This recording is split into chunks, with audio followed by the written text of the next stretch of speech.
Well, here you are, a kid growing up in Chicago, and you get to the point of making money from sports for the first time ever. Teach. At the point that you get your first contract and the money starts coming in, what changed in your life?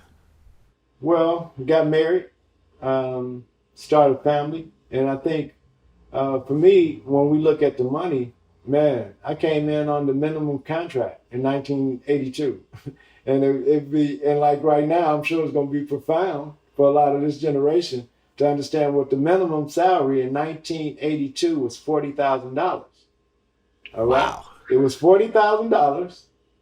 My first contract, my first 3 years in the NBA was 40, 45, and $55,000. All right. Now, the kicker in that is that they were make good contracts, meaning you had to be, in order for that $40,000 to be guaranteed, you had to be on the team on Christmas Day. All right. And on Christmas Day, the rest of your money was guaranteed. So those are the type of constraints that young players don't understand when you talk about pressures. Not the pressures of just playing, but the pressures of maintaining a contract level of play. You follow me? So now we go from that to realizing that this is a business. So the business of it didn't touch me until that point in time when I could reach $1 million, which was at that period in my career when we went to the White House, and I never got a chance to do that. Well, I just want to put this in context because I Yes. looked it up as you were talking. Yes. You had a minimum contract of $40,000 Yes, in 1982. in 1982.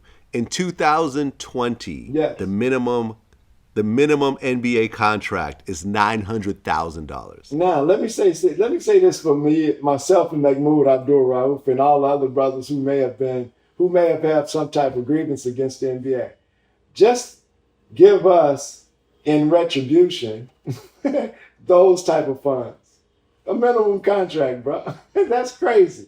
And but it shows the power of the Players Association also within that, and the power of players. So when I look at the transference of Michael Jordan going from player to owner, and the fact that you want to roll back those type of things, that you want to roll back salaries, and not that you're an owner, but you were power when you were a hooper, you wanted that fund to be as much as you could for players. So that's the economics.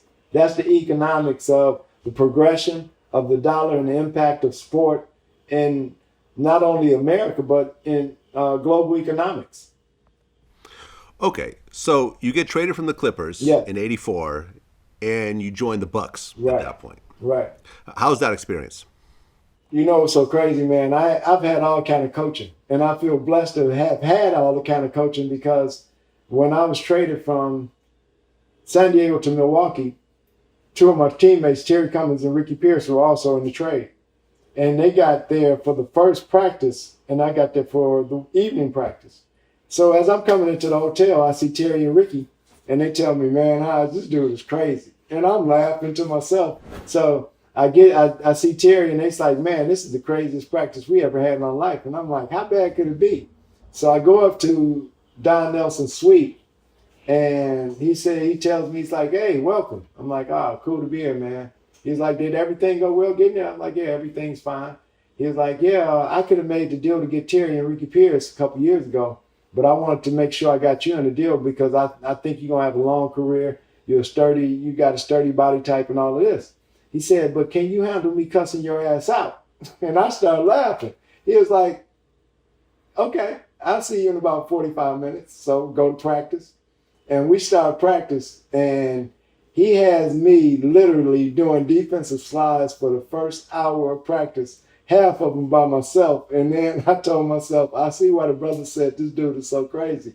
But Don Nelson was probably the strictest coach in training camp of any coach in the league. In fact, that year we had 30 days of two-a-days. And some of the days we had games, and it didn't matter about the preseason game. It was about that 2.5-hour workout, which is mainly defense. And it progressed in us being probably the top defensive team during those periods of time. But Don Nelson would never coach against the Boston Celtics, man. And Larry Bird always had our number.